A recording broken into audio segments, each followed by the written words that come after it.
Paige has returned to the WWE, Liv Morgan is the new Women's World Heavyweight Champion, and Cody Rhodes has defeated Randy Orton. That and so much more as we go over night 1 of WrestleMania 42. We open up the night with the Usos and LA Knight versus The Vision and IShowSpeed. It's still absurd to see IShowSpeed making his entrance for a WrestleMania match, and they made sure you seen it because they showed it on 9 cameras. Knight would go for the BFT on Speed, but Speed would reverse it and push Knight into Logan Paul, and in the end Knight would hit the BFT on Theory to pick up the victory for his team. After the match, Logan punches Speed and would sling him to the outside. Logan would settle Speed on the announce table and would look to go for a frog splash, but the Usos would take out Logan and help Speed. And now Logan is on the announce table with Speed on the top rope, and Speed would hit a frog splash on Logan through the announce table. Pretty cool moment for Speed. The match, however, was awful. It wasn't even 10 minutes. Nothing happened and nothing mattered. This match could have easily been left off the card. Pretty awful way to start off WrestleMania. Next up is Drew McIntyre versus Jacob Fatu in an unsanctioned match. Fatu would dive onto Drew before the match could even start. Drew would yet again pull out a phone during the match for the 3rd WrestleMania in a row. Fatu would sling Drew headfirst into a chair in the corner. Drew would try and take out Fatu's eye with a wrench. Fatu would whip the shit out of Drew with a belt. Fatu would be on the top rope and Drew would push him through the table on the outside. Fatu would hit a moonsault on Drew through a table, and Fatu would pick up the victory over Drew. The match was okay. In terms of an unsanctioned match, it was a snooze fest. I don't think we'll ever get an unsanctioned match that will top Kevin Owens and Sami Zayn at last year's Elimination Chamber. Next up is Lash Legend and Nia Jax versus Alexa Bliss and Charlotte Flair versus Bayley and Lyra Valkyria versus the Bella Twins in a fatal 4-way for the Women's Tag Team Championships. Alexa would have a very cool moth attire with an amazing tribute to Bray Wyatt. The Bellas would come out, but Nikki would come out on a crutch. Nikki says she wasn't able to be cleared to compete, but she called in an old friend attack with Brie, and it's a returning Paige, which is crazy because right after Nikki Bella wasn't cleared to compete, just minutes after Paige was re-signed with WWE, so they pivoted real quick. But in the end, Paige would hit the Rampage to win the match and win the Women's Tag Team Championships with Brie Bella. I don't think Paige needed to win the Tag Team Championships her first match back, but it is what it is. What happens now? Is Nikki gonna be jealous that her sister won Tag Team Championships with someone else? We'll just have to wait and see. Next up is AJ Lee versus Becky Lynch for the Women's Intercontinental Championship. Becky would make her entrance with a live performance, and you can definitely tell the guy performing is lip syncing. Becky would hit AJ with a fall-away slam into the barricade. Becky and the ref would get into a shoving match, which this match felt more like Becky versus the ref. AJ Lee would go to attack Becky in the corner, but Becky would pull the ref in front of her, and Becky is able to throw AJ headfirst into the exposed turnbuckle. Becky would hit the manhandle slam and would pick up the victory and win back the Women's Intercontinental Championship. After AJ beat her 3 times in a row, Becky definitely needed this win against her. Another match that wasn't even 10 minutes. This feud wasn't really that good in the first place, so hopefully it's completely over after this match. Next up is Seth Rollins versus Gunther. Seth has contacts that make him look like he's one of the black-eyed children. Before the bell could ring, Gunther would attack Seth and hit him with a powerbomb, and these two were brawling all over the place outside. This is a very physical match. These two were absolutely going at it. Seth flipping off Gunther and spitting at him. This is what we wanted to see all WrestleMania. Wrestling! Seth would go for a suicide dive, but Gunther would catch him and powerbomb him on the apron, and then would powerbomb him onto the announce table. Gunther would look for a powerbomb on top of the announce table, but Seth would get out of it and hit a pedigree on the announce table, and he would also hit a curb stomp. And out of nowhere, Braun Breaker sprints down and spears Rollins while the ref was checking on Gunther, and that would allow Gunther to lock in the sleeper hold. Seth would try and fight as much as he could, but he would eventually pass out, and Gunther would pick up the victory. Very good match and a huge win for Gunther. After 7 years, we finally got to see who would win against Seth Rollins and Walter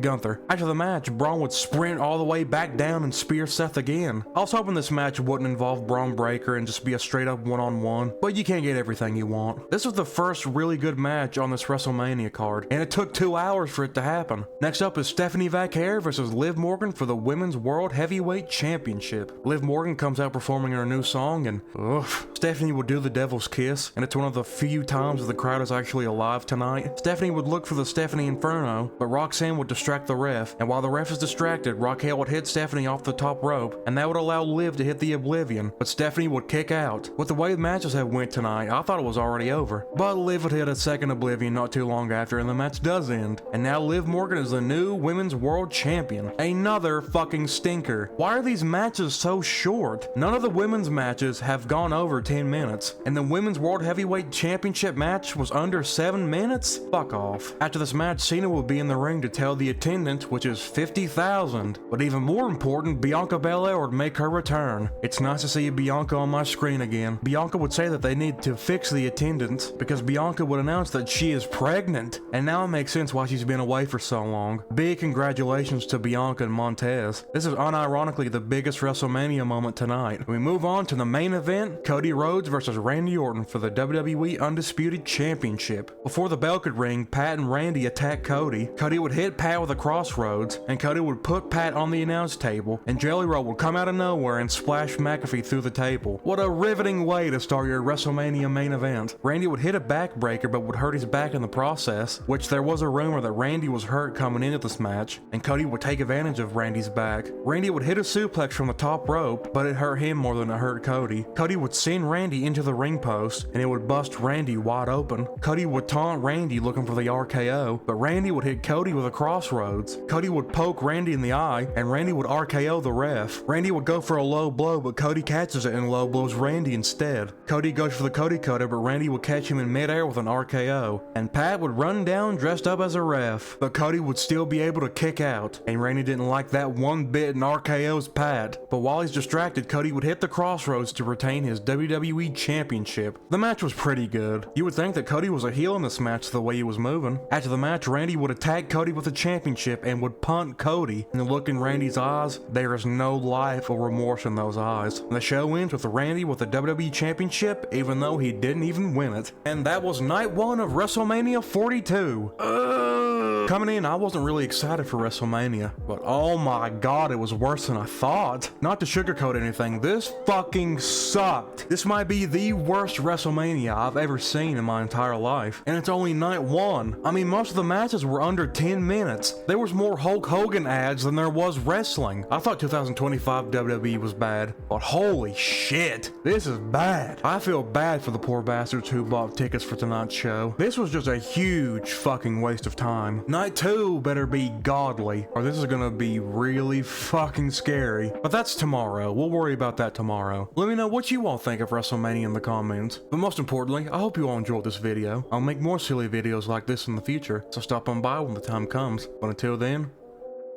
be careful.